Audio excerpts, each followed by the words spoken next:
Baik, kita mulai ikhwah. Bismillahirrahmanirrahim.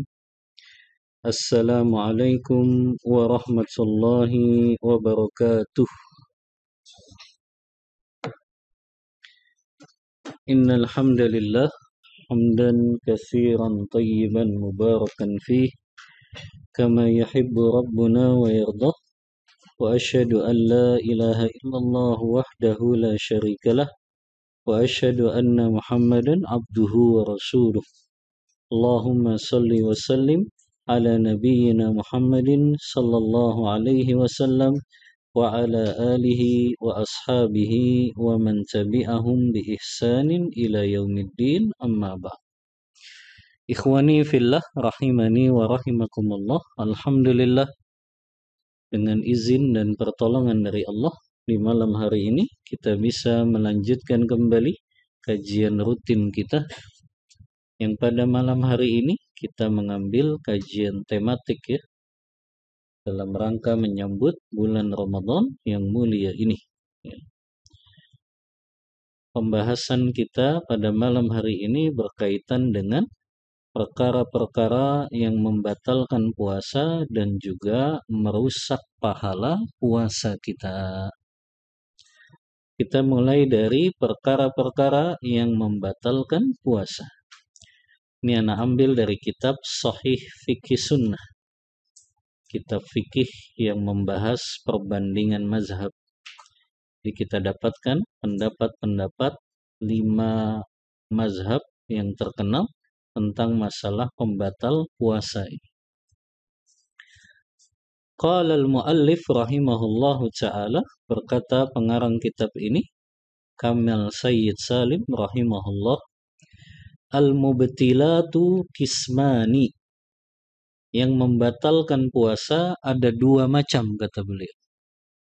Yang pertama, ma yubtilus siyamu wa yujibul qada, perkara-perkara yang membatalkan puasa dan dia wajib mengqadanya. Ini yang pertama. Adapun nanti yang kedua, ma yubtilus siyamu wa yujibul qada wal kafarah. Adapun yang kedua nanti, perkara-perkara yang membatalkan puasa dan dia juga wajib mengqada dan membayar kafarat. Maka kita bahas jenis yang pertama terlebih dahulu, ma yubtilus siyamu wa yujibul qada, perkara yang membatalkan puasa dan wajib untuk mengqadanya. Yang pertama dan kedua, al-aqlu wasyurbu amidan dzakiran li saumihi. Yang pertama, perkara yang membatalkan puasa dan dia wajib mengqadanya di luar Ramadan, makan dan minum secara sengaja dalam keadaan tidak lupa. Artinya dia ingat bahwa dia sedang puasa. Ini termasuk semua orang yang makan minum di bulan Ramadan tanpa ada uzur syar'i. Menurut mayoritas ulama, mereka hanya mengqadha puasanya saja. Walaupun ada pendapat dari Imam Abu Hanifah dan mazhab Hanafiyah yang mereka mengatakan orang yang makan dan minum sengaja di bulan Ramadan tanpa ada uzur syar'i, selain mereka mengqadha puasanya, mereka juga wajib membayar kafarat. Karena Imam Abu Hanifah mengkiaskan orang yang makan minum secara sengaja di bulan Ramadan itu sama dengan orang yang melakukan hubungan jima suami istri di siang hari bulan Ramadan. Apa ilahnya? Apa yang sama antara orang makan minum dengan suami istri yang melakukan hubungan di siang hari bulan Ramadan? Kata Imam Abu Hanifah, ilahnya adalah kedua-duanya sama-sama merusak kehormatan bulan Ramadan. Tapi itu pendapat Imam Abu Hanifah saja. Adapun jumhur, mayoritas para ulama, mereka menetapkan orang yang makan minum dengan sengaja di bulan Ramadan tanpa ada uzur syar'i, mereka hanya wajib mengqadha saja. Adapun apabila lupa, maka tidak ada qadha baginya dan dia menyempurnakan puasanya. Sebagaimana sabda Rasulullah SAW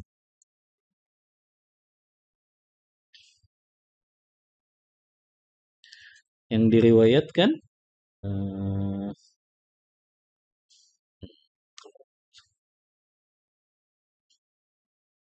oleh Imam Bukhari dan Imam Muslim dalam kitab sahih keduanya, di mana Rasulullah SAW bersabda, "Man akala au syariba nasiyan, ya, falyutimma saumahu."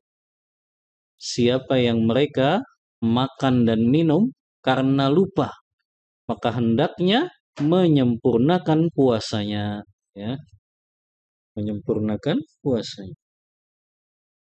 Hilang nih slide-nya.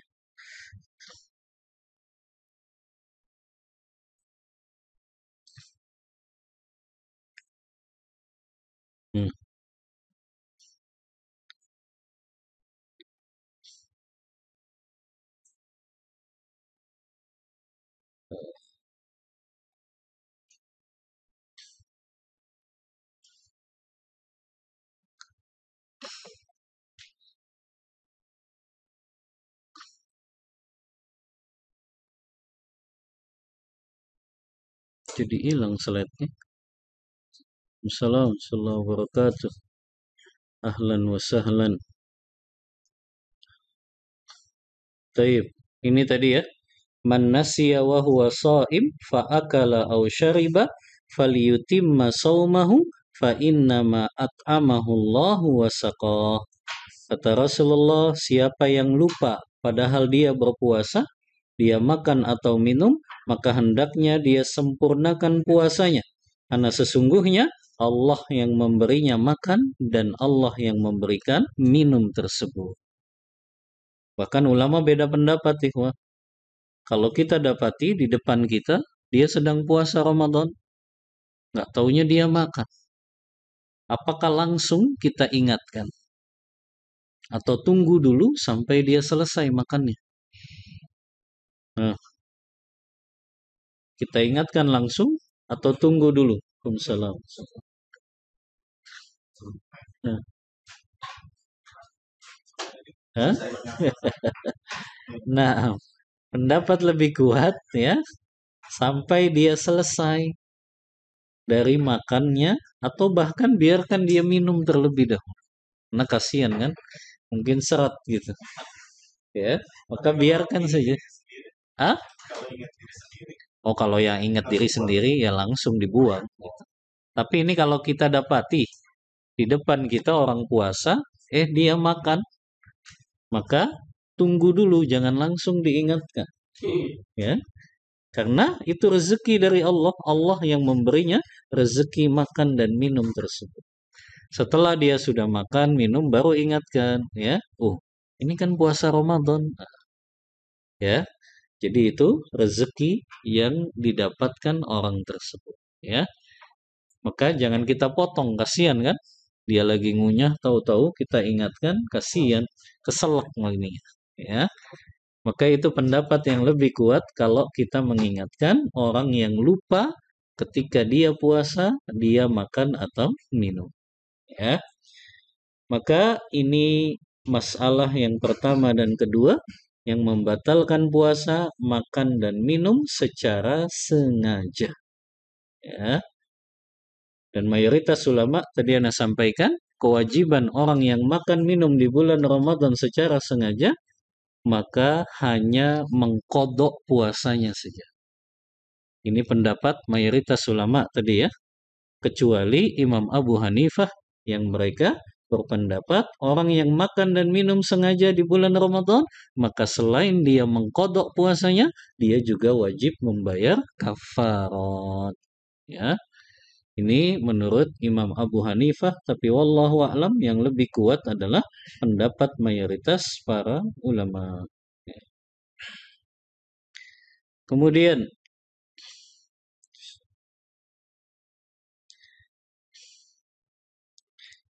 yang kedua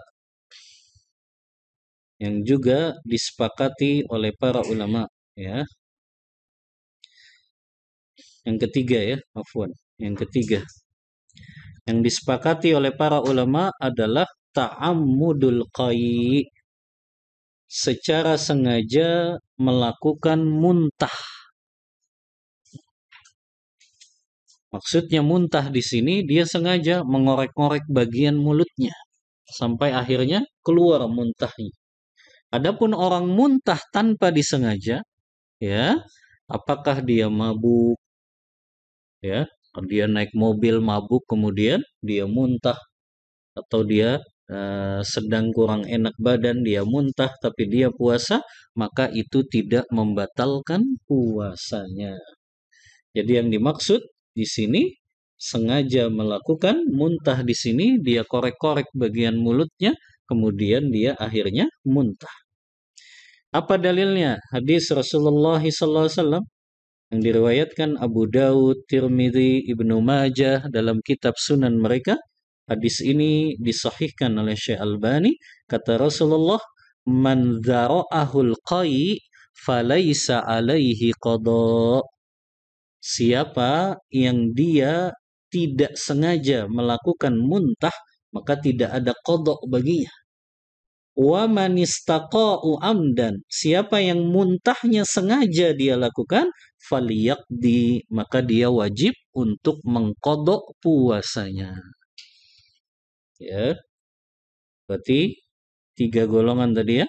Orang yang makan, orang yang minum, dan yang ketiga orang yang muntah dengan sengaja. Kewajiban mereka mengqadha puasanya di luar bulan Ramadan. Ya. Kemudian yang disepakati juga oleh para ulama, al-haid wan nifas. Al-haid wan nifas, wanita yang haid atau nifas, maka dia wajib untuk mengqadha puasanya. Walaupun misalnya seorang perempuan 2 menit lagi mau azan maghrib, dia haid, keluar darahnya, maka dia tetap wajib mengqadhanya. Artinya dia batalkan puasanya terus. Ya. Berarti sia-sia dong Ustaz, dari subuh sampai menjelang maghrib. Enggak sia-sia, tetap Allah hitung sebagai pahala, hanya secara hukum fikih dia tetap harus mengqadha puasanya. Walaupun tadi 2 menit menjelang maghrib, dia haid, keluar darahnya, maka dia tetap harus mengqadha puasanya. Ya. Ini juga yang disepakati oleh para ulama. Yang keenam, yang disepakati oleh para ulama, ta'ammudul istimna. Nah, kelima. Tadi kan 45 haid dan nifas. Wah, kurang ngopi kayaknya antum nih. Iya, makan minum 1-2. Ini kan sesuai di ininya, di kitabnya. Yang keenam, ta'ammudul istimna, sengaja melakukan onani, masturbasi. Ini juga perkara yang membatalkan puasa. Ini pendapat 4 imam mazhab nih. Imam Abu Hanifah, Imam Malik, Imam Syafi'i, Imam Ahmad. Yang mereka sepakat orang yang melakukan onani, masturbasi, maka mereka batal puasanya dan wajib mengqadha puasanya.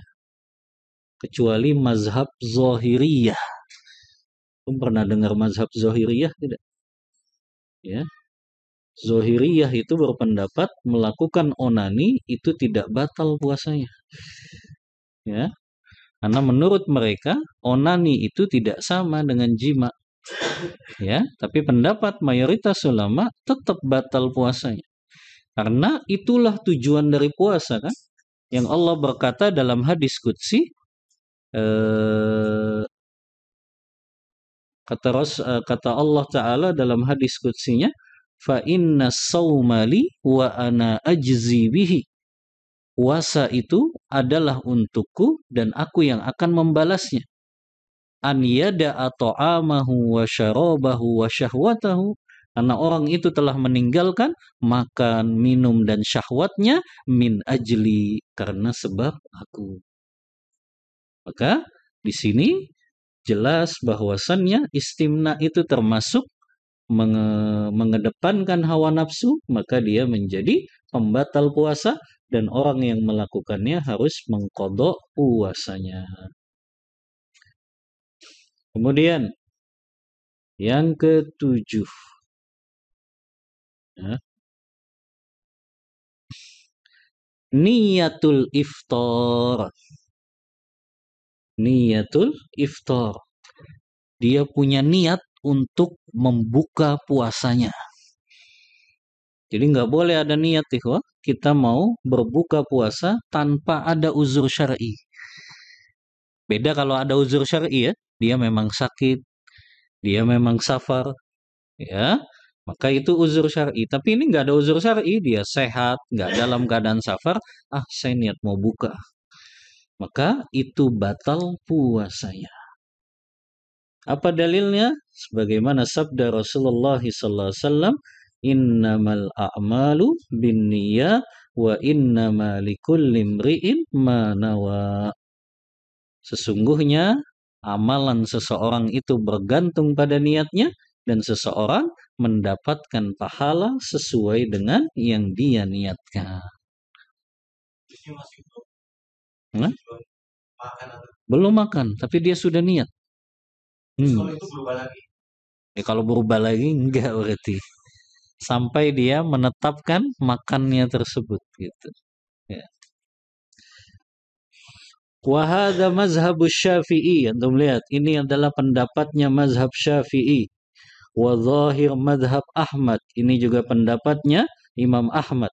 Wa Abu Thawr, dan juga Abu Thawr. Wa Zahiriyah, dan juga mazhab Zahiriyah, yang mereka berpendapat orang yang niat untuk berbuka maka batal puasanya.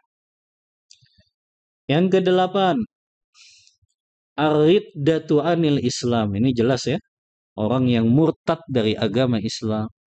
Karena orang yang keluar dari Islam maka seluruh amalannya terhapus. Ya, wa may yartaddu an dinih. Ya, siapa yang murtad dari agamanya, ya, maka Allah hapus seluruh amal-amalnya yang pernah dia lakukan ketika Islam. Ya.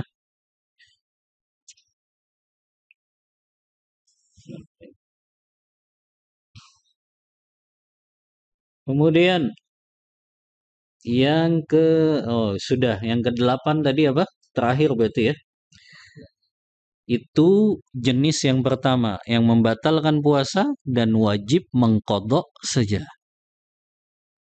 Ada berapa poin tadi? 8 ya. Adapun jenis yang kedua, ma yubtilus siyam wa yujibul qadha wal kaffar. Perkara-perkara yang membatalkan puasa dan wajib orang tersebut mengqadha puasanya dan juga membayar kafarat. Jadi selain dia qadha, dia bayar kafar. Ya. Apa saja itu? Yaitu al-jima. Nah, ini cuma satu saja. Kalau menurut mayoritas ulama, perkara yang membatalkan puasa dan wajib mengqadha dan bayar kafarat hanya ketika seseorang melakukan hubungan dengan istrinya di siang hari bulan Ramadan. Dalilnya hadis riwayat Bukhari dan Muslim dari sahabat Abu Hurairah radhiyallahu an. Beliau berkata, "Bainama nahnu julusun indan Nabi sallallahu alaihi wasallam idz ja'ahu rajulun faqala ya Rasulullah halaktu." Kata Abu Hurairah, ketika kami sedang duduk-duduk bersama Rasulullah, tiba-tiba datang seorang laki-laki. Kemudian laki-laki itu berkata, "Ya Rasulullah, binasalah aku." Kemudian Rasulullah bertanya, "Malaka, apa yang telah engkau perbuat?" Qala waqa'tu alam ra'ati wa ana sha'im. Aku telah melakukan hubungan dengan istriku di siang hari bulan Ramadan. Faqala Rasulullah, maka Rasulullah berkata, Hal tajidu raqabah ta'takuha, apakah engkau memiliki hamba sahaya yang engkau bisa bebaskan? Qala la, saya enggak punya wahai Rasulullah. Qala, Rasulullah berkata lagi, hal tastati'u an tasuma syahraini mutatabi'ain, apakah engkau bisa puasa 2 bulan berturut-turut? Qala la, tidak wahai Rasulullah. Dalam riwayat lain, 1 bulan Ramadan saja saya nggak bisa nahan. Apalagi 2 bulan berturut-turut. 1 bulan saja dia tetap berhubungan dengan istrinya. Ya, maka Rasulullah pun mengatakan, hal tajidu it'ama sittina miskina, apakah engkau memiliki makanan untuk diberikan makan kepada 60 orang miskin? Apakah engkau mendapatkan makanan untuk diberikan makan kepada 60 orang miskin? Qala la, orang itu berkata, enggak punya wahai Rasul. Kemudian fasakatan Nabi sallallahu alaihi wasallam, Rasulullah pun diam sejenak. Fabainama nahnu ala dzalik utan Nabi sallallahu alaihi wasallam bi araqin fiha tamar. Tiba-tiba ketika Rasulullah diam sejenak, ada orang yang datang membawakan sekeranjang kurma kepada Rasulullah.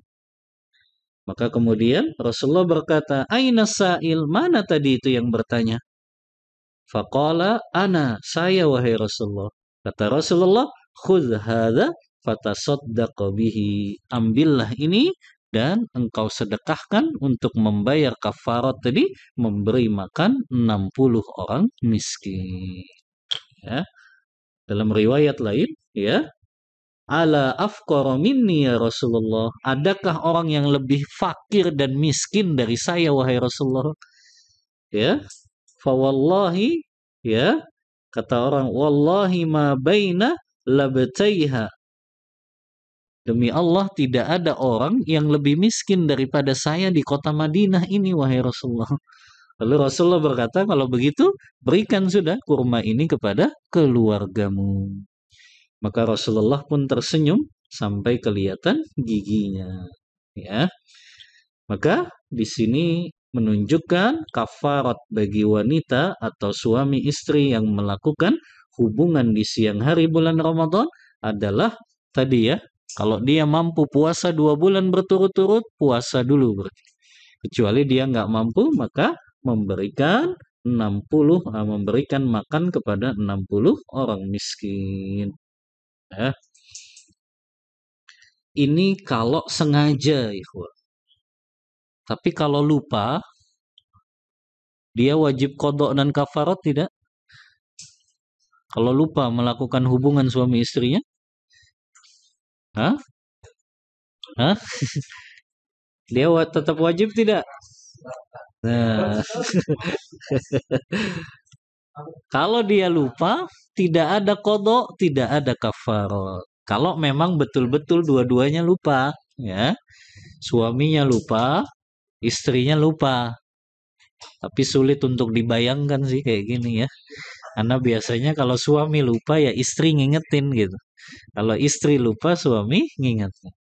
Kalau dua-duanya lupa kayaknya jarang sekali itu terjadi. Ya.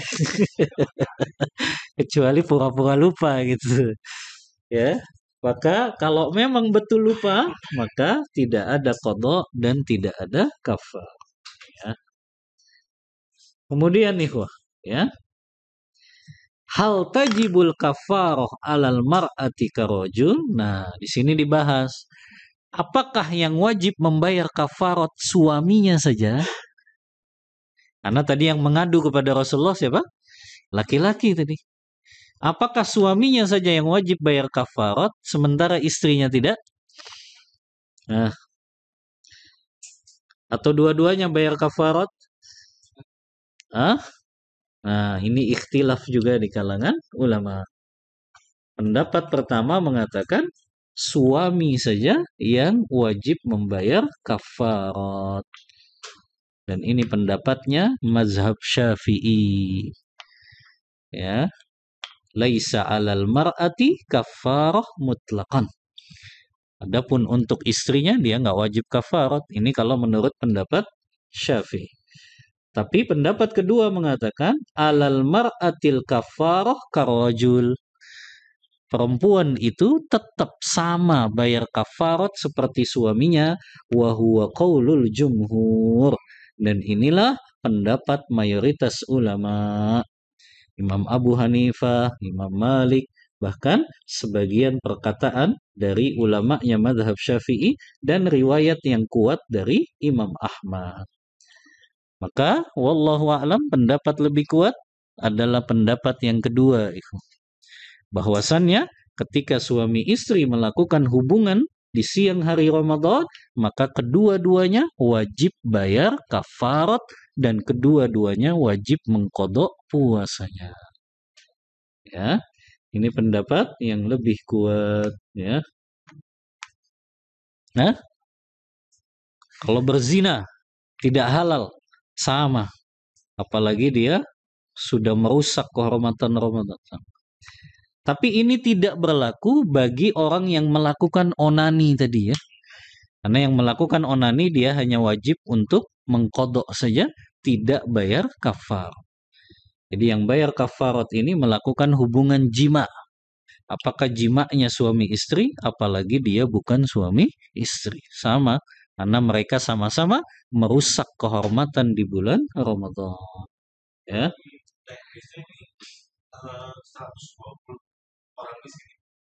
Iya, suami istri dua-duanya. Ya. Jadi dua-duanya bayar kafarat. Ya.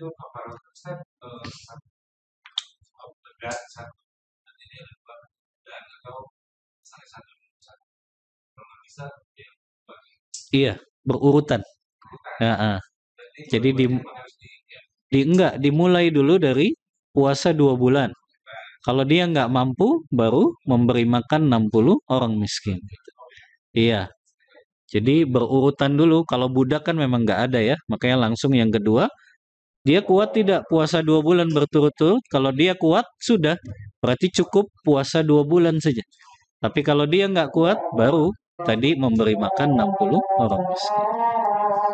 Tape kita break dulu mendengar azan. Sallallahu ala nabiyyina Muhammad.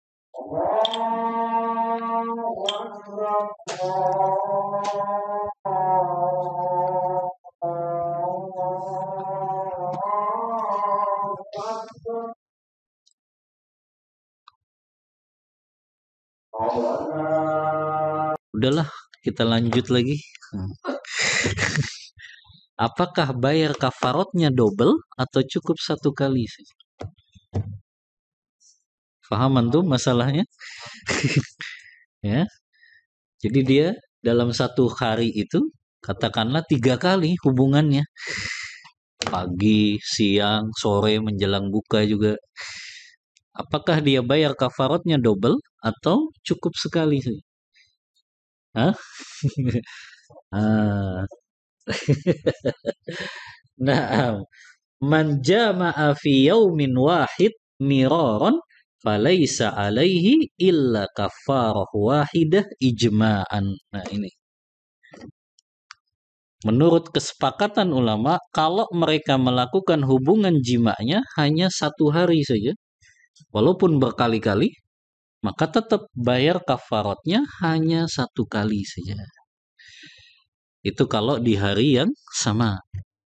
Tapi kalau di hari yang berbeda, baru hari ini, besoknya dia ngelakuin lagi, baru itu double bayar kafaratnya. Ya. Ya, biasanya begitu kalau nikahnya di bulan Ramadan agak bahaya memang, ya. Maka itu kalau di luar berbeda hari tadi, ya. Kalau berbeda hari, iya. Maka dia wajib membayar kafarat secara double tadi.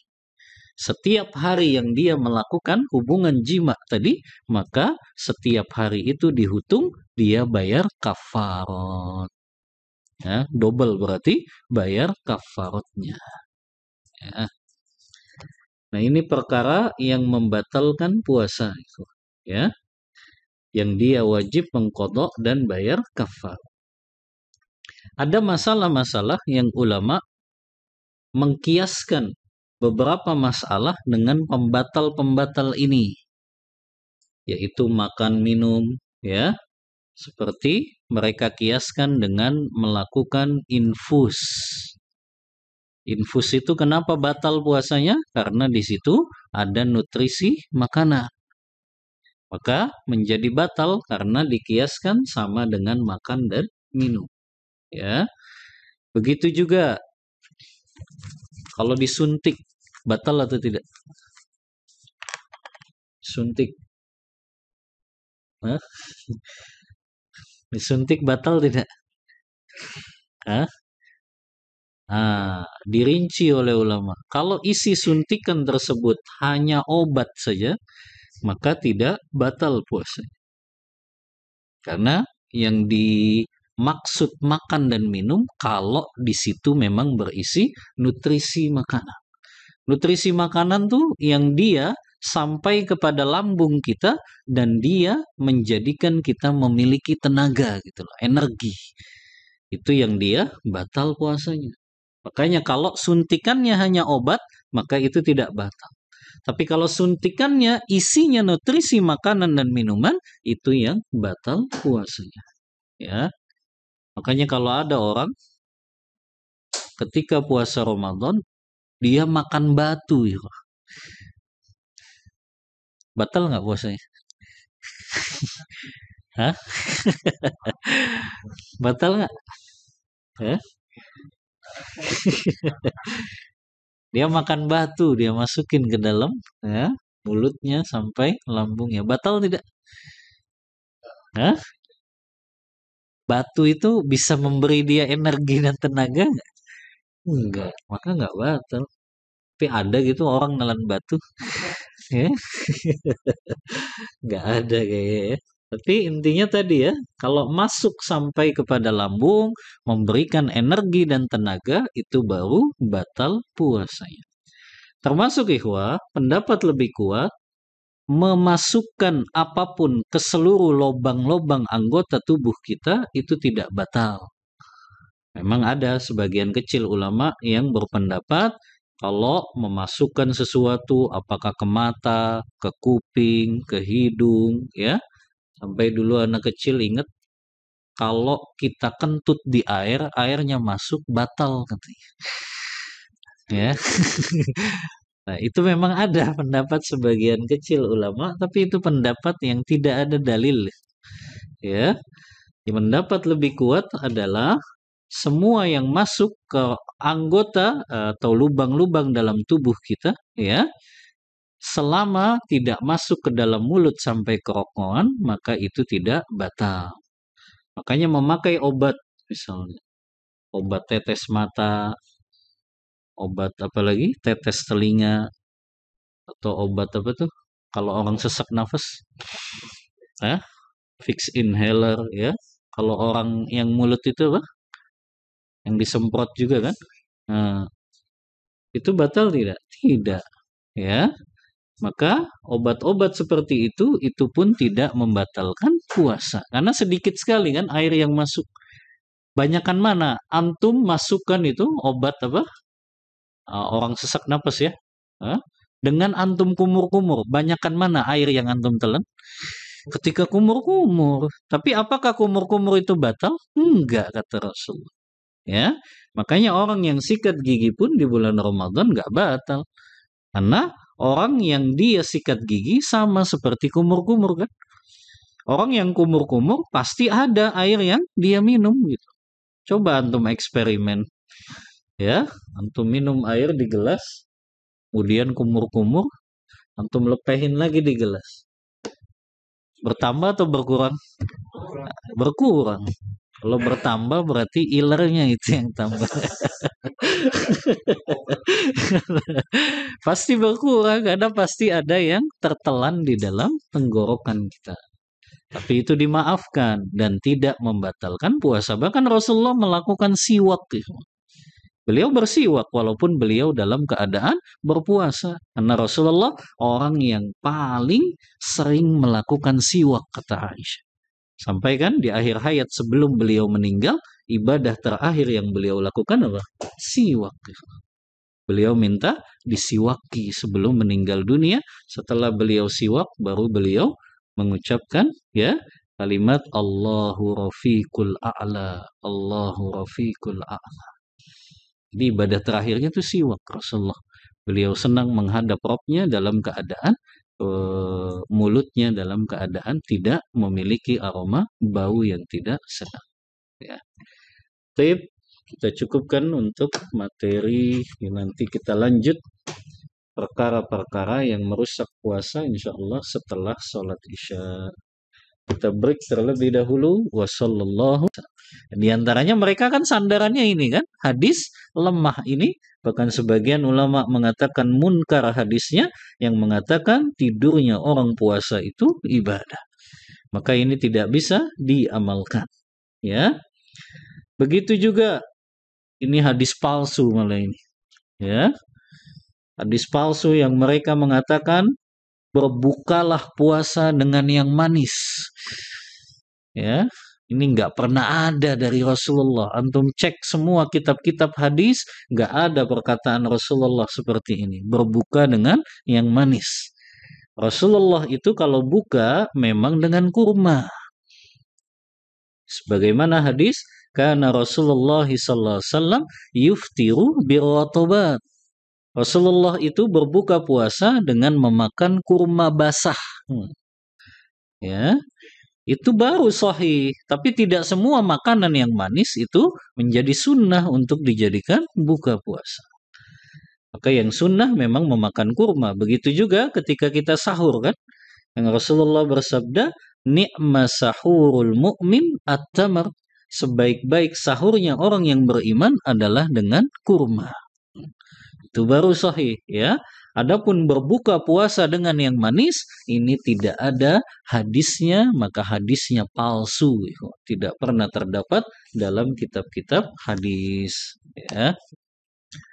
Kemudian juga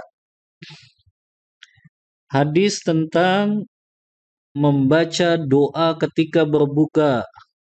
Allahumma lakasumtu wa bika amantu wa ala rizkika aftartu birahmatika ya arhamar rahimin. Ini hadisnya juga palsu ya. Hadisnya palsu, tidak ada sandarannya. Hadisnya yang disahihkan oleh Syekh Albani adalah zahabaz zama'u wa batallatil uruku wa thabatal ajru insyaallah. Ya. Itu yang memang hadisnya disahihkan Syekh Albani, yaitu telah hilang dahaga, telah basah kerongkongan, dan telah tetap pahala insyaallah. Ya. Adapun kita mau baca doa-doa lain boleh, yaitu ketika berbuka di antaranya waktu yang mustajab untuk kita berdoa. Ya. Maka bersandar dengan hadis lemah dan palsu ini ketika di bulan Ramadan ini menjadikan merusak pahala puasa kita. Ya. Karena sandarannya hadis-hadis lemah atau hadis-hadis palsu tadi. Ya. Taib, ini yang kedua yang bisa merusak pahala puasa kita. Ya. Kemudian juga perkara yang bisa merusak pahala puasa kita, melakukan amalan-amalan yang tidak bermanfaat. Ini justru kalau Ramadan itu karambol, kartu domino keluar malah. Ya, kalau Ramadan kan begitu. Ya, perkara yang tidak bermanfaat yang banyak dilakukan. Main kartu domino, main kartu remi. Yang ulama mayoritas mengatakan main kartu walaupun tidak memakai uang tetap dihukumi makruh. Sebagian ulama bahkan menghukuminya haram karena membuang-buang waktu untuk yang tidak bermanfaat. Ya. Hah? Termasuk game juga. Jadi meninggalkan perkara-perkara yang tidak bermanfaat artinya kita nggak dapat pahala kalau melakukan itu, sayang kan? Ramadan yang kita lewati tidak dapat pahala. Maka ini menjadikan pahala Ramadan kita ya menjadi stuck begitu saja gitu, nggak bertambah. Padahal di saat amal kita dilipat gandakan pahalanya. Ya, adapun amalan sunnah itu seperti pahala amalan wajib itu hadisnya juga lemah. Yang kita yakini beramal di bulan Ramadan itu pahalanya dilipat gandakan. Adapun yang mengatakan amalan sunnah pahalanya seperti amalan wajib dilipat gandakan 700.000 kali lipat, itu hadisnya juga lemah. Ya, termasuk hadis juga syahrul Ramadan awwaluhu rahmah wa awsatuhu maghfirah wa akhiruhu itkum minan nar. Yang mereka bagi jadi 3 tuh. Ya, awalnya adalah rahmat, yang keduanya ampunan, yang ketiganya terbebas dari api neraka. Ini hadisnya juga lemah. Ya, bahkan terbantahkan dengan hadis riwayat Tirmizi yang Rasulullah berkata, lillahi utaqa'u minan nar wa dzalika fi kulli lailah. Pada bulan Ramadan Allah memiliki hamba-hamba yang dibebaskan dari api neraka, dan itu berlaku setiap malam bulan Ramadan. Jadi terbantahkan dengan hadis ini bahwasannya setiap malam bulan Ramadan, siang dan malamnya itu ada hamba-hamba yang dibebaskan oleh Allah dari api neraka. Jadi tiga-tiganya itu ada di setiap hari bulan Ramadan. Ada rahmat Allah, ada maghfirah Allah, ampunan Allah, ada orang yang dibebaskan api neraka, itu berlaku dari awal Ramadan sampai 30 Ramadan. Maka tidak dibagi 10-10 tadi. Ya, ini adalah perkara yang lemah hadisnya. Maka tadi perkara yang tidak bermanfaat, ikhwah, kita berusaha meninggalkannya. Bahkan kalau bisa kita lakukan diet gadget. Gadgetnya kita dietkan dulu. Artinya kita buat schedule, ikhwah. Kalau antum kan di tempat kerja ada schedule and target kan, maka harusnya Ramadan juga begitu. Ada schedule and target dari mulai kita bangun tidur apa yang mau kita lakukan sampai kita tidur lagi. Dan pastikan itu semua meraih pahala di bulan Ramadan. Ya, makanya termasuk juga ya orang yang rugi di bulan Ramadan, dia tidur setelah sholat subuh. Ya, padahal Ibnu Qayyim dalam kitabnya Madarijus Salikin mengatakan mayoritas ulama, ya bahkan para ulama salaf, membenci tidur setelah sholat subuh. Kenapa mereka benci itu? Karena setelah sholat subuh itu waktu ghanimah, waktu kita panen pahala, kata Ibnu Qayyim. Karena Rasulullah bersabda kan, tidaklah seorang muslim dia sholat subuh berjamaah di masjid, kemudian dia tidak bergeser dari tempatnya, dia berzikir kepada Allah sampai matahari meninggi sepanjang 1 tombak. Kemudian dia sholat 2 rakaat, maka dia dapat pahala seperti orang yang sholat semalam suntuk. Orang yang sholat sepanjang malam. Subhanallah. Harusnya panen pahala, kata Ibnu Qayyim. Makanya makruh, perkara yang dibenci kalau orang tidur setelah sholat subuh. Apalagi itu dia lakukan di bulan Ramadan. Ya, maka usahakan dari mulai kita bangun tidur sampai kita tidur lagi, semuanya bernilai pahala di bulan Ramadan ini. Ya, makanya punya schedule and target, ya. Schedule-nya jelas, targetnya pun jelas. Target sholat malam tarawih nggak boleh ketinggalan bersama imam sampai imam selesai. Ya, sampai imam selesai. Begitu juga ya, baca Al-Quran misalnya, ya, target bisa khatam minimal 1 kali di bulan Ramadan. Ya, itu minimal sekali kan, ya. Apalagi antum penuntut ilmu mungkin bisa 2 kali, 3 kali, ya. Maka kita buat schedule and target supaya kita nggak jatuh dalam perkara-perkara tadi, perkara yang tidak bermanfaat. Kita kan seringnya begitu. Kalau nggak ada kerjaan, akhirnya sibuk dengan HP. Kalau dengerin ceramah sih bagus, gitu. Kadang yang ditonton gosip, ya, nggak jelas akhirnya ya. Malah dia membaca perkara-perkara yang tidak bermanfaat, ya. Maka ini yang menjadikan seseorang rusak pahala puasanya, dia menjadikan amalan-amalan yang tidak bermanfaat untuk akhiratnya justru dia kerjakan. Ini yang ketiga. Yang keempat, di antara amalan yang juga bisa merusak pahala puasa kita, ya, yaitu menyelisihi pemerintah di dalam memulai puasa Ramadan atau melakukan Idul Fitri, merayakan Idul Fitri. Nah, ini perkara yang masih dilakukan sebagian kecil kaum muslimin. Mereka selalu memulai duluan puasa Ramadannya, atau bahkan ya mereka duluan 2 hari, ya. Ini menyelisihi pemerintah, menyelisihi pemimpin. Sama saja mereka tidak taat kepada pemimpin. Maka ini bisa merusak pahala puasa. Anna Rasulullah SAW bersabda dalam hadis riwayat Abu Daud dalam kitab sunannya, "Saumukum yawma tasumun, wa fitrukum yawma tuftirun, wa tadhuna yawma tudahun." Kata Rasulullah, puasanya kalian bersama pemimpin kalian. Berbukanya kalian, maknanya Idul Fitrinya kalian bersama pemimpin kalian. Bahkan Idul Adhanya kalian pun bersama pemimpin kalian. Maka menyelisihi pemerintah itu dosa dan merusak pahala puasanya. Dia duluan ya menjadikan puasanya menyelisihi pemerintah, itu termasuk yang merusak pahala puasanya.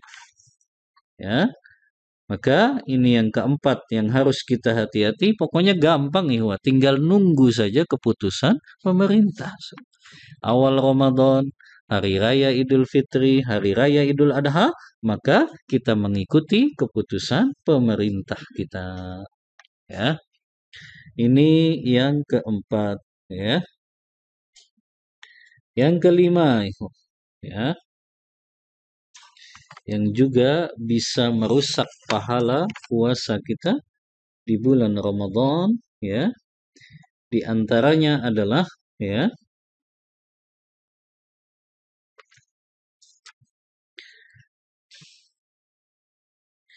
seseorang dia melakukan puasa Ramadan, ya, tapi di satu sisi ya dia melakukan muamalah-muamalah yang bertentangan dengan syariat. Ini rusak pahala puasanya. Ya.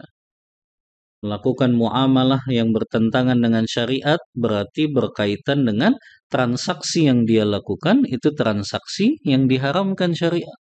Dia puasa, tapi ternyata dia tipu orang. Dia kurangi timbangannya, dia kurangi takarannya ketika dia berdagang, dia sembunyikan aib yang ada pada barang tersebut. Ini termasuk perkara yang merusak pahala puasanya. Termasuk menunda-nunda pembayaran hutang. Ya, selama kita mampu, ya, kita percepat pembayaran hutang kita. Ya, artinya kalau memang sudah jatuh tempo bayar. Karena termasuk kezaliman adalah matolul ghani zulmun. Orang yang menunda-nunda pembayaran hutang padahal dia mampu, itu termasuk kezaliman. Maka melakukan muamalah yang bertentangan dengan syariat itu juga termasuk merusak pahala puasanya. Termasuk muamalah dengan istri, muamalah dengan anak, ya. Jangan ada unsur kezaliman apapun yang kita lakukan ketika kita berada di bulan Ramadan. Hak-hak istri ditunaikan, hak-hak anak ditunaikan, ya. Termasuk hak-hak harta juga ditunaikan, itu yang menjadikan puasa Ramadan kita bisa meraih pahala sempurna. Ya, ini 5 perkara yang bisa merusak pahala puasa kita. Yang terakhir, ikhwah, Ana ingin bahas beberapa kesalahan ya yang biasanya dilakukan kaum muslimin dan muslimah ketika mereka puasa Ramadan. Di antaranya apa? Biasanya kalau mereka mau masuk Ramadan, mereka mengkhususkan ziarah kubur. Ya, istilahnya nyekar ya. Ya, karena tadi ke Karawang saja lewat pemakaman umum macet tuh. Subhanallah ya. Karena tidak tahu dari mulai kapan itu tradisinya ya. Setiap mau Ramadan mereka ziarah kubur. Padahal ziarah kubur itu disunnahkan kapanpun waktunya itu. Maka kalau mereka mengkhususkan itu harus ada dalilnya. Ternyata nggak ada dalilnya. Yang menyebutkan Rasulullah menganjurkan untuk ziarah kubur ketika akan masuk Ramadan. Tidak ada dalilnya. Maka ziarah kubur itu umum saja waktunya. Boleh dilakukan kapan saja. Sebagaimana sabda Rasulullah dalam riwayat Muslim, kuntu nahaitukum an ziyaratil kubur fazuruha fa innaha tuzakkirukumul maut. Dulu aku melarang kalian berziarah kubur, maka sekarang berziarahlah karena itu mengingatkan kalian pada kematian. Dalam riwayat lain, mengingatkan kalian kepada kampung akhirat kalian. Ya, maka tidak ada ikhwah mengkhususkan ziarah kubur. Ya. Kemudian juga kesalahan yang selanjutnya mengkhususkan bermaaf-maafan ketika mau masuk Ramadan. Meminta maaf itu baik, ikhwah, mulia. Tapi jangan ditunda kalau mau Ramadan baru maafannya. Mereka sandarannya juga hadis palsu, ikhwah. Yang diantaranya hadisnya itu malaikat Jibril mengucapkan amin ketika Rasulullah naik ke petangganya, ya, afwan, ya. Rasulullah yang mengucapkan amin. Malaikat Jibril yang berdoa. Di antaranya katanya malaikat Jibril berkata, "Ya Allah, abaikanlah puasanya orang yang tidak bermaaf-maafan." Ini hadisnya palsu, ya. Karena meminta maaf itu ya ketika kita salah. Jangan nunggu mau Ramadan. Ini kan kesalahan fatal sekali. Orang punya salahnya di bulan Rabiul Awal, baru mau minta maafnya di bulan Sya'ban. Fatal sekali. Ya, makanya ini tidak ada dalilnya. Karena Rasulullah justru mengatakan, "Man kana mazlamatun li akhihi falyastahlil." Barang siapa yang melakukan kezoliman kepada saudaranya, maka hendaklah dia meminta kehalalannya. Ini hadis yang sahih. Maka ketika kita salah, langsung kita minta maaf, tidak menunggu-nunggu mau masuk bulan Ramadan. Ya. Ini kesalahan yang kedua. Kesalahan yang ketiga, akhta'us sha'imina was-sha'imat. Di antara kesalahan orang yang berpuasa Ramadan, ya, mereka melakukan sholat tarawih dengan 4 rakaat 1 kali salam. Kamu pernah dapatkan nggak sholat tarawih kayak gini? Hah? 4 rakaat 1 kali salam? Enggak ya? Ana pernah di dekat rumah orang tua Ana di Tebet. Ana sholat di masjid, nggak taunya 4 rakaat langsung dengan 1 salam. Yang mereka jadikan dalil, ikhwah, ternyata hadis Bukhari dan Muslim. Hadis Aisyah radhiyallahu anha yang mengatakan kana Rasulullah sallallahu alaihi wasallam, ya, la yazidu fi Ramadan wala fi ghairihi aktsar min 11 rakaatan. Rasulullah kalau sholat malam baik di bulan Ramadan maupun di luar Ramadan tidak lebih dari 11 rakaat. Yusolli arba'an, Beliau sholat 4 rakaat, fala tas'al an husnihinna wa tulihinna, jangan kalian tanya bagusnya dan panjangnya sholat beliau. Thumma yusalli arba'an, kemudian beliau sholat lagi 4 rakaat, la tas'al an husnihinna wa tulihinna, jangan kalian tanya bagusnya dan panjangnya sholat beliau. Thumma yusalli salasan, baru kemudian beliau tutup dengan witir 3 rakaat.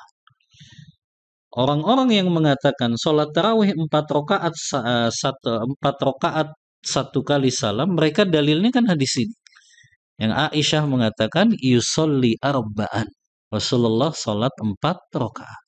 Padahal penjelasan para ulama ketika menjelaskan makna perkataan Aisyah yusolli arba'an itu dijelaskan dalam hadis yang lain. Yaitu kata Rasulullah, sholatul laili rok'ataini rok'ataini. Sholat malam itu 2 rakaat salam, 2 rakaat salam.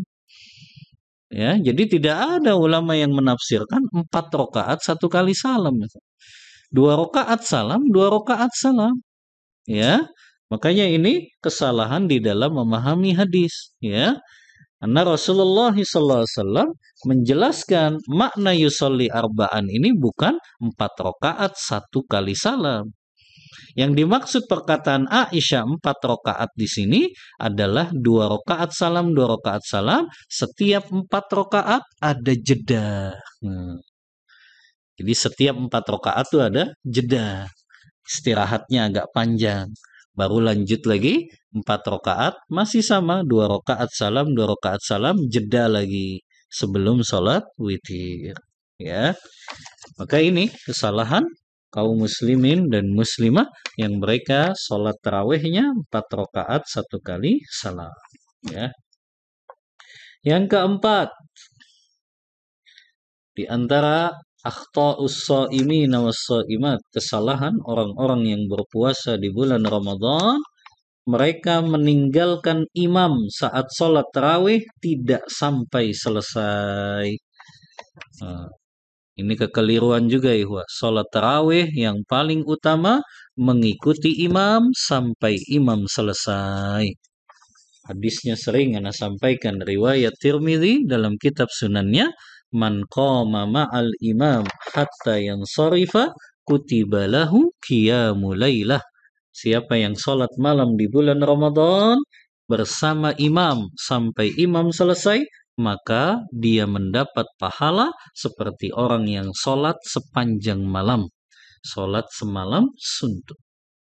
Gimana Ustaz kalau imam witirnya ganti? Nggak apa-apa, imam witirnya ganti, tetap kita ikuti sampai sholat witirnya selesai. Karena itu makna sholat bersama imam sampai imam selesai.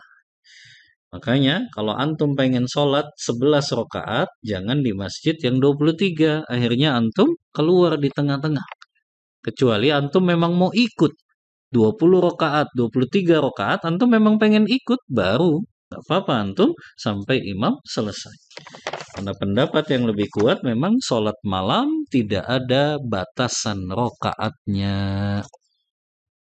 Bahkan di zaman Umar bin Abdul Aziz itu sholat tarawih dan witirnya 39 rakaat. 36 rakaat tarawih, 3 rakaat witir. Nggak bisa dipraktekin di Indonesia ya. 23 saja sudah kilat, apalagi 36. Ya. Nah, ini diantara kesalahan juga nih. Sholat tarawih kilat, tidak ada tumakninah. Apa yang dicari dari sholat yang seperti ini? Ya. Baik, cukup ihwah untuk materi. Kita buka diskusi dan tanya jawab. Wallahu ta'ala a'lam bishawab. Wa sallallahu ala nabiyyina Muhammadin wa ala alihi wa sahbihi wasallam. Tafadhal ikhwah. Naam.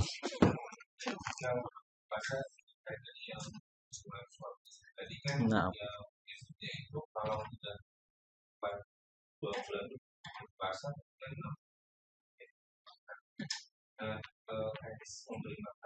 Seperti apa? Dan kedua, bagaimana kalau ini menjadi semacam orang yang mempunyai kelebihan harta, dia memperbaikkan atau syariat ini karena bagi dia sedikit gampang. gampang. Iya. Jazakallah khairan. Pertanyaan yang bermanfaat ya.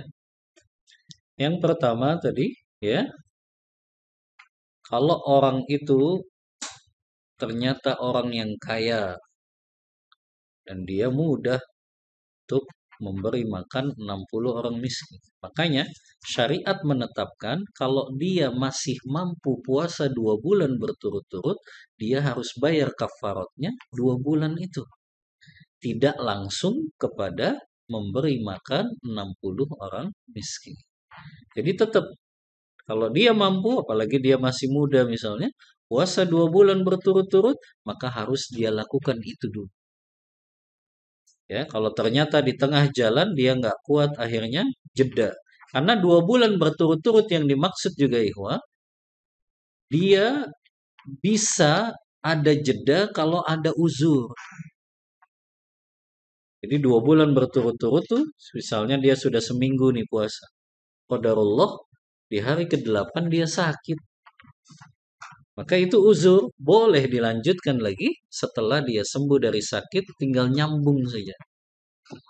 Ya, begitu juga misalnya dia mau dalam keadaan safar, maka boleh ya, dia tidak puasa dulu, nanti baru setelah safar dia melanjutkan puasanya. Jadi itu yang dimaksud dengan 2 bulan berturut-turut. Jadi nggak boleh orang kaya yang mampu untuk memberi makan 60 orang miskin, dia akhirnya langsung membayar kafaratnya dengan itu nggak diperbolehkan. Tapi harus dari puasa 2 bulan berturut-turut. Wallahu ta'ala a'lam bishawab. Nah, Tadi kalau mau beri makan tadi oh iya teknisnya kayak bayar fidyah. ya, Beda antara bayar fidyah dengan bayar kafarat. Membayar kafarat itu harus disegerakan nih. Bayar kafarat itu harus disegerakan. Karena kafarat itu hitungannya kita berhutang kepada Allah. Yang pernah Anda sampaikan kan, kalau orang dia meninggal dunia, maka di antara perkara yang harus diselesaikan adalah hutangnya. Dan hutangnya ada dua, hutangnya kepada Allah, hutangnya kepada sesama manusia. Hutangnya kepada Allah diantaranya apa?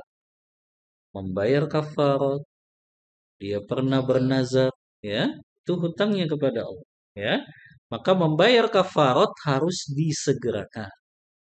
Kalau dia mampu saat tadi ya, kecuali memang puasa ya, puasa kan memang harus setelah Ramadan. Tapi kalau dia ternyata nggak mampu puasa, kemudian dia membayar 60 orang miskin, maka itu juga harus disegerakan. Ya. Adapun ya orang tersebut ya kalau dia misalnya eh, membayar fidyah itu beda ya. Kalau kafarat kan tadi harus disegerakan. Kalau membayar fidyah beda. Kapan kita bayar fidyah? Hah? Iya, maksudnya kapan membayarnya itu ibu hamil dan menyusuinya. Eh? Pas malam takbiran, ketika Ramadan selesai. Ya, sebagaimana Anas bin Malik itu kan dikisahkan, beliau ketika sudah sampai usia 90 atau 100 tahun kan beliau nggak kuat puasa. Maka beliau bayar 30 harinya itu di malam takbiran. Beliau undang itu 30 orang miskin ke rumahnya dan beliau kasih makan. Jadi simpel sekali. Kalau tadi membayar kafaratnya 60 orang miskin, tinggal undang saja 60 orang miskin atau kita bawakan kepada 60 orang miskin itu makanan. Jadi teknisnya mudah ya. Hanya saja tadi ya bedanya antara fidyah dan kafarat. Kalau kafarat harus disegerakan, adapun fidyah dia memang ketika malam takbiran selesai dari Ramadan. Jadi kalau kafaratnya tadi bayar 60 orang miskin harus disegerakan. Ya. saat dia masih berpuasa Ramadan tersebut. Wallahu ta'ala a'lam bishawab. Na'am, tafadhal. Jadi hadis Tirmizi Hmm. bahwa setiap hari di bulan Ramadan bebaskan Hmm.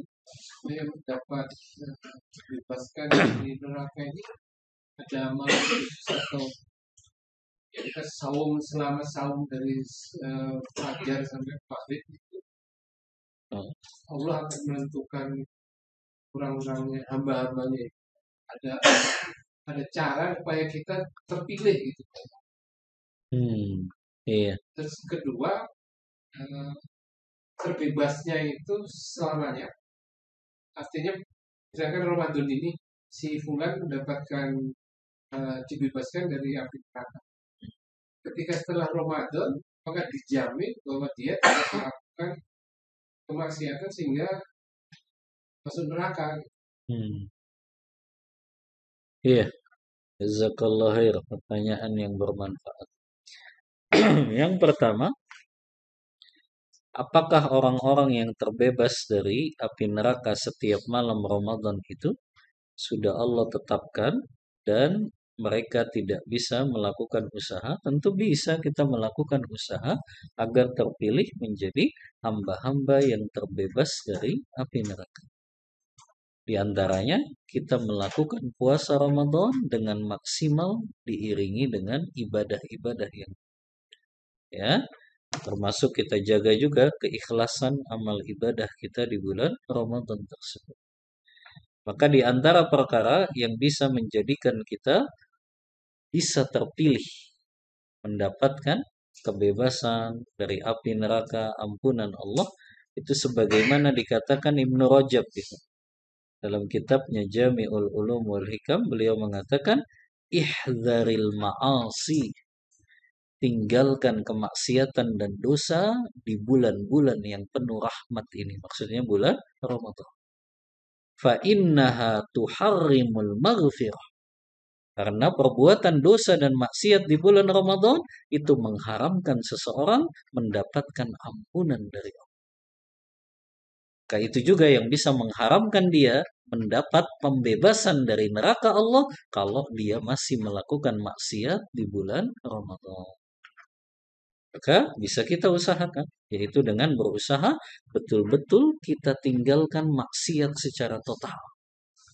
Maka itu bisa menjadi sebab kita terpilih menjadi orang-orang yang Allah bebaskan dari api neraka. Adapun yang kedua, apakah mereka yang terbebas dari api neraka itu selamanya? Atau mungkin untuk 1 tahun yang akan datang saja? Ya, Wallahu ta'ala a'lam ya. Orang-orang yang mereka terbebas dari api neraka biasanya kelihatan dari setelah Ramadannya. Artinya dia memiliki tanda-tanda amal ibadah puasanya memang diterima oleh Allah. Di antara tandanya apa? Tanda amal ibadah seseorang diterima di bulan Ramadan. Jazaul hasanati al-hasanatu ba'daha. Ini kan yang disebutkan Ibnu Rajab, ya. Balasan kebaikan itu adalah kebaikan selanjutnya. Maknanya kalau orang itu diterima ibadahnya di bulan Ramadan, Allah berikan dia kekuatan untuk melestarikan ibadahnya di luar Ramadan.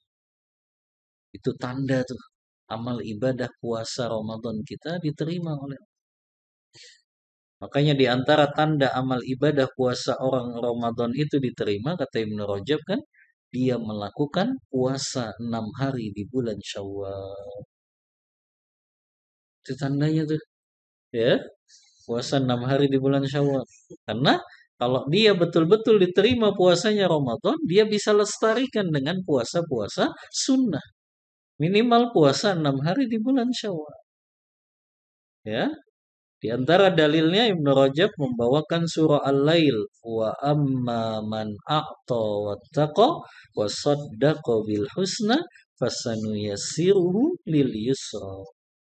Adapun orang yang sedekahnya dan ketakwaannya diterima oleh Allah Ta'ala dan dia membenarkan adanya surga, maka Allah mudahkan dia untuk melakukan perbuatan-perbuatan soleh setelahnya. Maka orang yang terbebas dari api neraka itu tanda amalnya diterima oleh Allah, dan tandanya tadi kalau dia bisa melestarikan amal ibadahnya di luar bulan Ramadan. Ya. Apakah terbebas dari api nerakanya selama-lamanya? Wallahu a'lam. Yang pasti hamba ini terbebas dari api neraka dan Allah berikan dia tanda-tanda diterima amal ibadah Ramadan. Wallahu ta'ala a'lam bissawab. Naam, tafadhal. Ini untuk yang kalau misalkan Ramadan sekarang yang dia Ramadannya gabungin. Kenapa belum mampunya? Karena pertama katanya Sakit. wahidnya enggak beraturan. Sakitnya itu berarti dari Syawal tahun lalu sampai Syakban ini. Mau mendekati Ramadan karena sakit. Oh, baru ingat. Memang lupa beneran kan? Memang lupa beneran. Atau sengaja dia tinggal. Terus haidnya karena tidak beraturan. Iya. Haid itu kan maksimal 15 hari. Artinya kalau di luar lebih dari 15 hari yaitu istihadah. Maka istihadah boleh untuk puasa. Boleh untuk sholat, boleh untuk puasa. Ya. Jadi kalau yang dia maksud itu haidnya nggak beraturan, maka apakah haidnya itu melebihi 15 hari atau tidak? Kalau memang melebihi, boleh. Boleh. Orang istihadah. Ya. Tadi kan kita bacakan yang membatalkan puasa haid dan nifas saja bagi perempuan. Orang yang istihadah, orang sholat aja dia masih wajib. Orang yang istihadah dengan syarat setiap dia sholat dia bersihkan darahnya dan dia berwudu, kan begitu. Ya. Orang yang istihadah maka dia puasa juga wajib. Masuk dia tawaf juga. Kalau dia ternyata lagi umroh istihadah maka tetap dia tawaf. Gitu. Beda kalau dia haid, harus dia tunggu dulu sampai selesai haid. Ya. Maka kalau memang betul tadi dia memang sakit gitu ya, dan dia pun lupa untuk membayar puasanya, benar-benar lupa ya. Ternyata sudah mau mendekati Ramadan, dia nggak mampu membayarnya, maka apakah dia tetap bayar? Tetap bayar di setelah Ramadan nanti. Tapi kalau dia sengaja nunda-nunda, itu yang dosa besar. Ya, kalau dia sengaja menunda-nunda membayar utang atau kodok puasanya. Makanya nggak boleh, kecuali tadi memang ada uzur, sakit gitu ya, maka itu diperbolehkan. Wallahu ta'ala a'lam bissawab. Naam, tafadhal. Hah?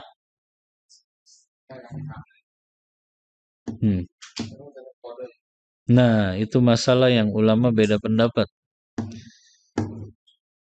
Ada 3 pendapat di kalangan ulama. Wanita hamil dan juga melahirkan atau dia menyusui, apakah dia mengkodok saja? Apakah dia membayar kafarat juga? Gitu. Ya, atau afwan kok kafarat, membayar fidyah juga. Maka ada 3 pendapat. Kalau Imam Abu Hanifah mengatakan cukup mengkodok saja. Karena Imam Abu Hanifah mengkiaskan wanita hamil dan menyusui sama seperti orang yang sakit atau safar. Adapun Imam Syafi'i dan Imam Ahmad mengatakan wajib keduanya, kodok dan juga bayar fidyah. Ya, wajib kodok dan juga wajib bayar fidyah. Ya. Adapun pendapat yang Anda tahu, mayoritas para sahabat, Abdullah bin Abbas, Abdullah bin Zubair, mereka lebih pendapat mereka adalah cukup memberi makan membayar fidyah saja. Ya, cukup membayar fidyah saja. Karena kenapa? Karena memang wanita hamil dan menyusui dia dalam keadaan tidak mampu berpuasa. Ya, makanya dia dikiaskan kepada orang-orang tua yang sudah tidak mampu lagi berpuasa. Dan wallahu a'lam, kalau ana sih lebih menguatkan pendapat yang ketiga, pendapat sahabat. Abdullah bin Abbas, Abdullah bin Zubair, Abdullah bin Umar yang mereka mengatakan cukup untuk membayar fidyah saja bagi wanita hamil dan menyusui. Berdasarkan ayat wa 'alal ladzina yutiqunahu fidyatun ta'amu miskin. Surah Al-Baqarah ayat 184 itu.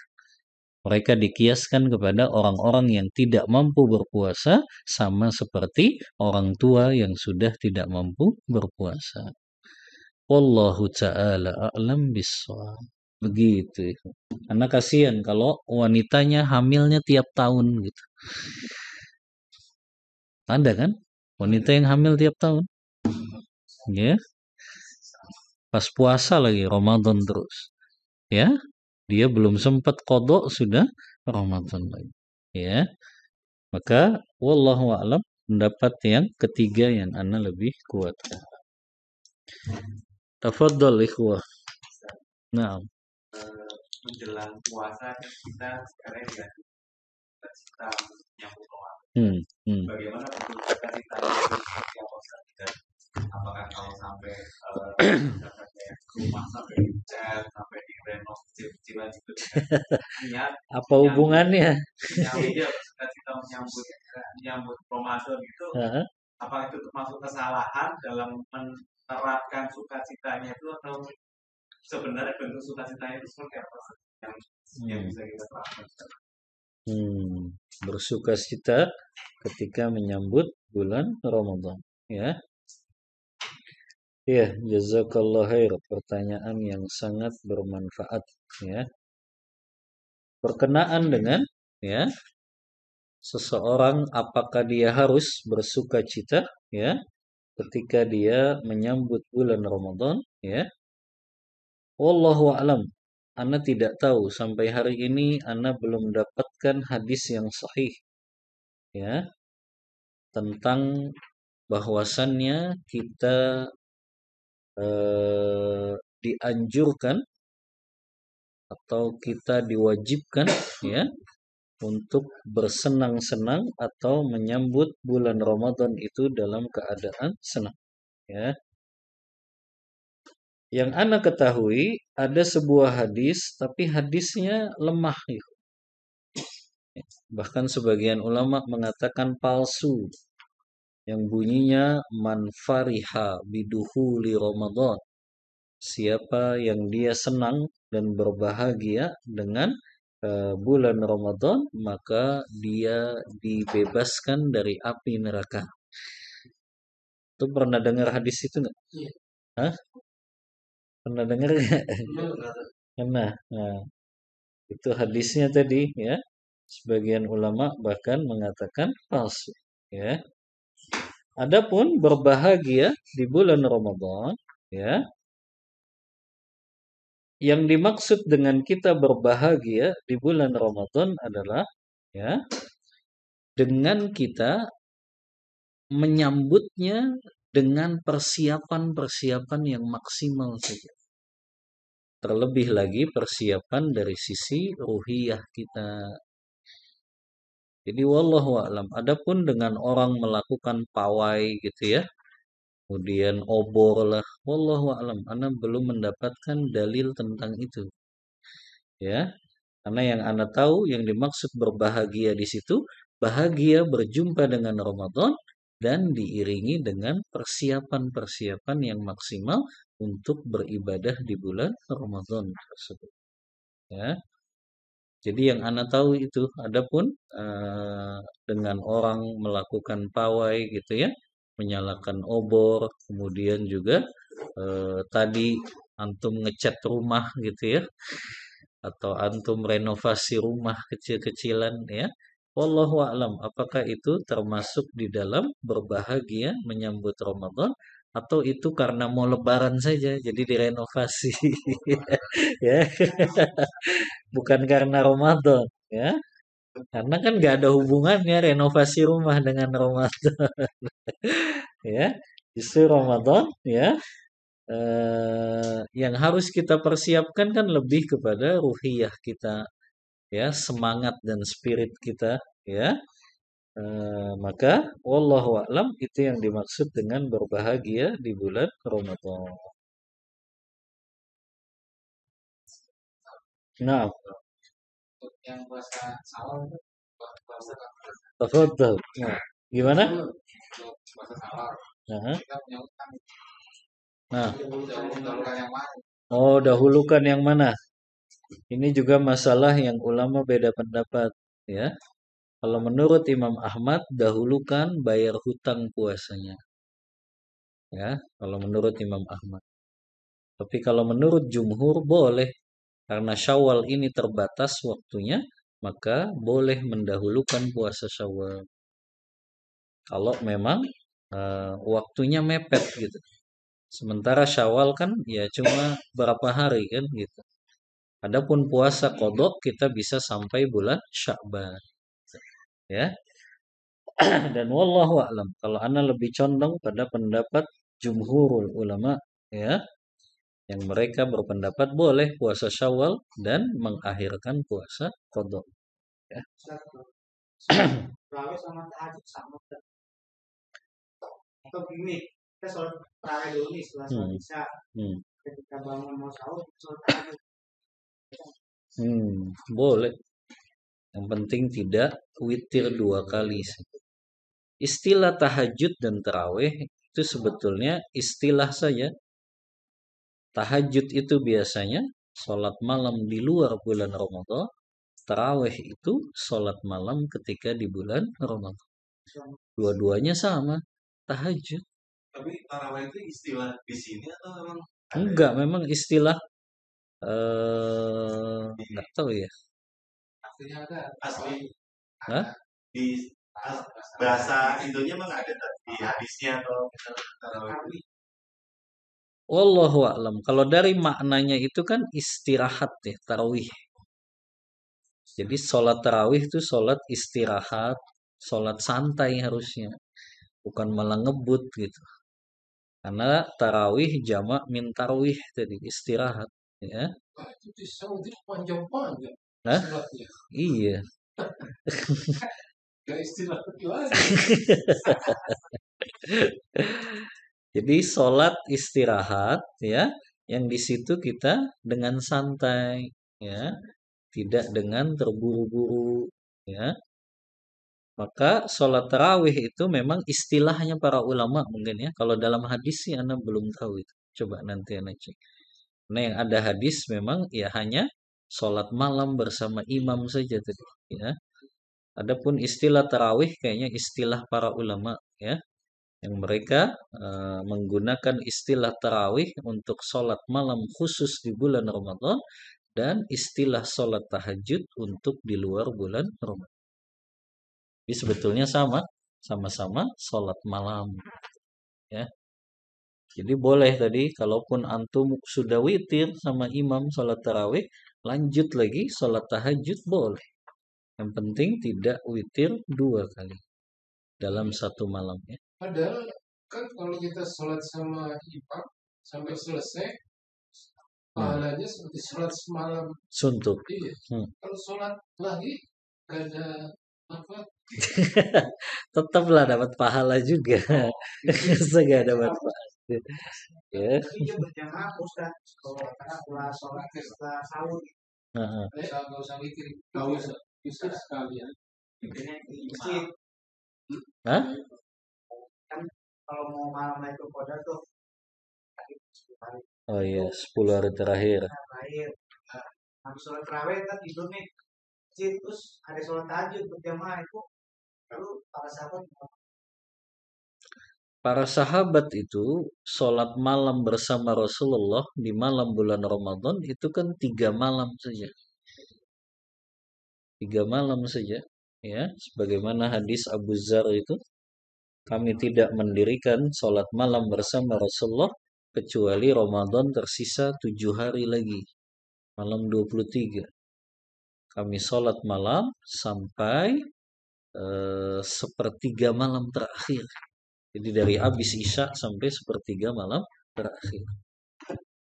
Di malam ketika Ramadan tersisa 6 hari, kami nggak sholat malam bersama Rasulullah.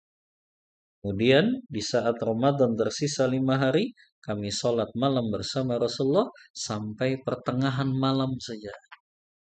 Makanya sahabat bertanya, wahai Rasulullah, kenapa kita nggak lanjutkan lagi sholat malamnya? Nah, cuma sampai pertengahan. Beda kan, keimanan sahabat minta nambah lagi. Ya, baru sampai pertengahan malam. Makanya keluarlah hadis tadi. Siapa yang sholat bersama imam sampai imam selesai, maka dituliskan untuknya pahala sholat semalam suntuk. Jadi nggak masalah kita sholat tarawih setelah Isya, malamnya bangun lagi, sholat malam lagi, nggak apa-apa. Karena memang sangat dianjurkan memperbanyak sholat malam di bulan Ramadan. Karenanya tadi mayoritas ulama berpendapat tidak ada batasan rakaat sholat malam baik di bulan Ramadan maupun di luar Ramadan. Di Saudi kan juga gitu ya. Mereka habis sholat Isya-nya paling 11 ya. Dilanjut lagi ya. Di tengah malamnya sampai 23 kalau. Jadi lanjut.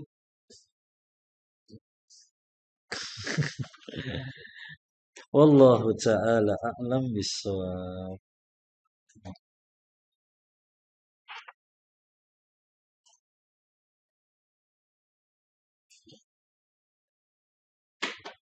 Cukup ya, Mak? Nah.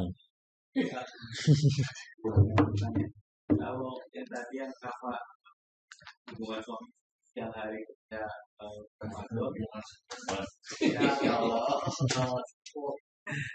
kondisinya memang dari awal misalkan sudah safar satu, jadi kan sudah nggak puasa dari awal, tapi terus juga akhirnya berhubungan suami istri setiap hari di Ramadan, tapi maksudnya nggak puasa dari awal ada uzur gitu, ya, ada uzur. Itu apa untuk kena kafarat itu? Oh enggak, kalau memang dia orang yang mendapat uzur tidak berpuasa, kemudian dia hubungan ya nggak kena kafarat karena dia memang diberikan rukhsah, keringanan, ya. Maka kalau dia safar, ya sudah, berarti dia termasuk orang yang dapat rukhsah tidak berpuasa. Jika dia berhubungan safarnya itu, maka tidak wajib ya, untuk membayar kafarat. Ya. Tapi bisa akal-akalan juga.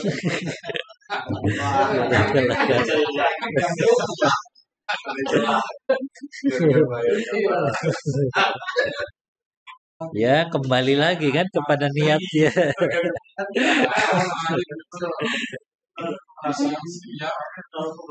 Malam aja bisa.